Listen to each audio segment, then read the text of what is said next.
I'm not gonna lie. I'm indifferent on this chapter. I don't dislike it. I'm not in love with it. I'm indifferent, and the reason I'm indifferent about it is Percival is, in a way, doing one of the things that I had the biggest problem with Meliodas, and he's getting a lot of power boosts early.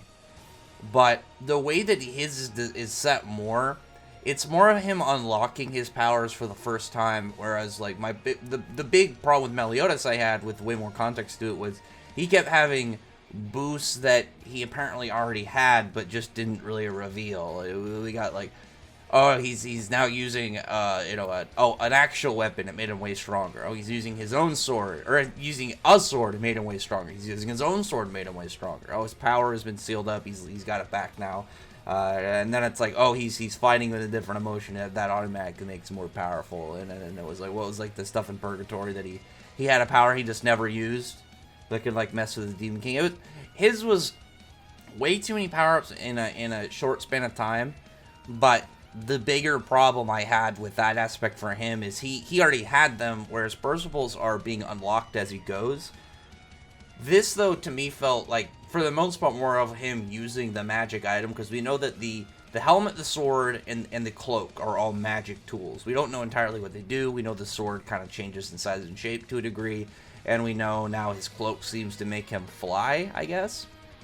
But I would have personally liked it to go after this fight, or if there was a fight before this where we could actually have seen them kind of like team up and do stuff. Because the only issue I have really with how this was handled, again, not entirely, it's not like this is ruined for me now or anything like that. It's more of this like again, it's just kind of indifferent. Indifferent is kind of like the best way I can say it, because I don't hate it, I don't love it. I'm kind of just like, I'm all right with it, but it didn't hurt. It didn't hurt the story for me, I think is the best way to put it, because at that point you at least know that like I'm not mad at this. I'm just like, he's getting a lot very early, but again, his is done in a different manner, so I'm a little bit more okay with it. It just was weird that it was immediately following of it, like the last chapter and stuff. Like they could have kept them down for probably another chapter or two, but actually I guess if they did that, like I feel like everyone would be dead before Percival gets back up. I will comment, I did really like when we saw the ground around Percival and like the whole battlefield they're in. You see all those cross shapes like slashing the ground from Ironside's attacks. I thought that was pretty neat. But the chapter, for the most part, like characters were fighting, just doing stuff, and it was leading up to this big power reveal at the end. But you have Nacian's going to try and help Percival. Like he's in tears because Percival's, he just got stabbed and beaten up. And he's trying to figure out how to heal him, using potions and stuff, using his elixirs. You have Anne trying to help as well.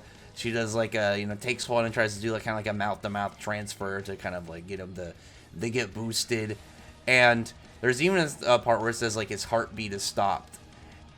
One of the aspects about the series that is very much a talking point is Percival's whole, is it ethic? Not like affix? I'm trying to think of epithet. I'm trying to remember like the whole idea of like this kind of like title attached to your name or whatever. Kind of like, like Meliodas was the Dragon Sin of Wrath, whereas Percival is the Apocalypse Knight of Death. And that whole question is like, okay, well, how does that relate to this character, and stuff with this grandpa and stuff, and clearly him borderline dying in this chapter. I'm wondering if we're going to get a reveal to that, because one thing about his character at the very end were the tiny Percivals had wings, and I'm wondering, it's like, is he like going to be revealed to be like a cherub or something, like he's so small? Because I think that would make a lot of sense if he was this, of this weird kind of like actual heaven race, kind of, or like a Valkyrie or something kind of like that. Because I know like the Goddess Clan exists, but I don't think cherubs really exist within the series. I know they're in the movie, I believe. I'd have to go back and look. I remember, like, in the movie, they were similar to angels, but we didn't really have much for them. And actually, they also were kind of up in the clouds, so maybe that'll be like a nod of a nod of something that relates to Percival. Because I think that'd be kind of cool. I didn't like the movie. I did not like the movie. That is a good sign of like, if If something's better than that moving steadily since, that's automatically good for me. But I would like it if Nakaba took aspects of the movie he liked, because the movie's also non-canon, and then worked it into canon. That'd be kind of cool if he just kind of said like, well, I liked a little bit of this film. I'll take the stuff I like and actually like do something with it, instead of just, you know, leaving it in non-canon limbo forever. Ironside just says to go back. He's just gonna go back to his sacrifice and whatnot. You have like a good set of character moments with like the other characters. Like Donnie's coming back. He shows up and does some kind of like big flex entrance. He's just being loud and boasting, but obviously we know that he's just kind of doing that to do that. A tiny Percival kind of like shows up when Anne and Nastians are doing their thing. There's also like Anne got her haircut. Like Annie got her haircut during the fight. Like she gets it slashed by Ironsides. I don't really know. I thought it was a little strange. Like her hair design looks fine.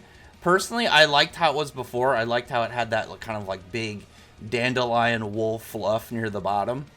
But I don't have a problem with her new hairstyle. I would say that I did like the fluffy dandelion kind of aspect to it. But all these like Percivals, like the mini Percivals, kind of start swarming and increasing as like you're gonna get any more kind of like good character moments. As like people were talking about like that, you know, their faith in Percival. Like with Nazi is obviously talking about like stuff happened in Echo Gorge. Donnie comes back and does this whole thing and does this whole, he's like, I'm a holy knight of justice, sort of. And at the same time, he's like, oh, we believe in Percival, so I came back. I thought that was nice. I do like the good teamwork kind of like setup. Not the same way as like a team combo, but more in like their belief in each other kind of thing. Obviously, like all of them having a belief in Percival. I thought it was just a really nice early series feel. But I think the totality of this reveal, like where he's got more power increase, but as it is right now, I think that the full take I would have on this scene is going to depend on how this fight ends.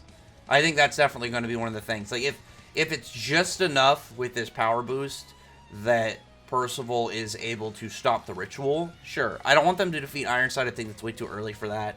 And I think it'd be kind of unfortunate if Ironside essentially lost to like an early series power reveal.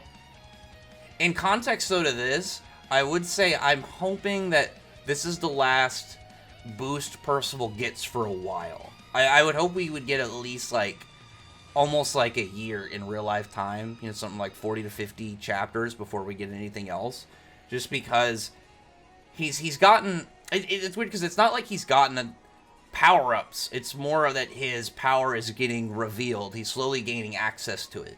Like we had the initial one against Pelagard, and then obviously stuff with Talisker, and now this. So this is more of like the utilization that he is actually gaining control over this, instead of him just, you know, getting a new upgrade or a new form or a new boost in his strength at some point for whatever the context happens in the story.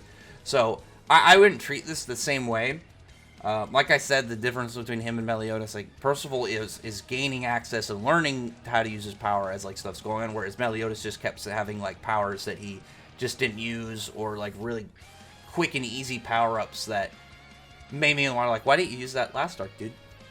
Why didn't you, like, hey Merlin, why didn't you give him Lost Vein while we were fighting Hendrickson and he was like getting ready to try and kill everybody? Like stuff like that is more of like what bothered me about Meliodas. And I'm hoping Percival kind of stays away from that, because I like Meliodas as a character. I really like the stuff that he's got, like interactions with other sins and whatnot. But most of his fights I was not too keen on, probably like 50-50. You know, I already explained one of the things I was not a fan of with Meliodas. But Percival has the hype that kind of, I think, exists with that absurd power more, just based off of like the knowledge we know about him and the prophecy and whatnot. But I would hope that Nakaba is going to take it a little slower. Granted, like I said, this is more like, I would hope, a full power realization, and not the power that he is just kind of like getting an additional thing on top of what he already had. Because we already knew that the magic tools that he had, you know, were magic. We just hadn't seen him really use it all. And when he says at the end, like, his power is the power of hope, I think that's just more of a main character kind of like inspirational feelings kind of thing, where it's more of like him just having like a really good line, like a really good kind of like warrior of light kind of thing, where it's just giving you a like a good impression of like the main character and like what he's doing and stuff. I think that's how it's more going for his wording, not literally his power is based off hope. But we'll see. If it's literally based off hope, it would really just depend on like how Nakaba is going to explain it, because that would be kind of getting dangerous. If it's like if more people believe in Percival, the stronger he gets. That just sounds like it's absurdity waiting to unfold. But anyway, the chapter itself, I enjoyed it. Like I really do like the art of the panel of the power reveal. I think it looks great. But like I said, I think my overall take on this is really going to depend on how the fight goes. But anyway, other than that, though, comment below, thumbs up the video, but friendly like button, subscribe button, and check out my other videos. But than that, I appreciate everybody's already subscribed, and thank you all for listening. Bye.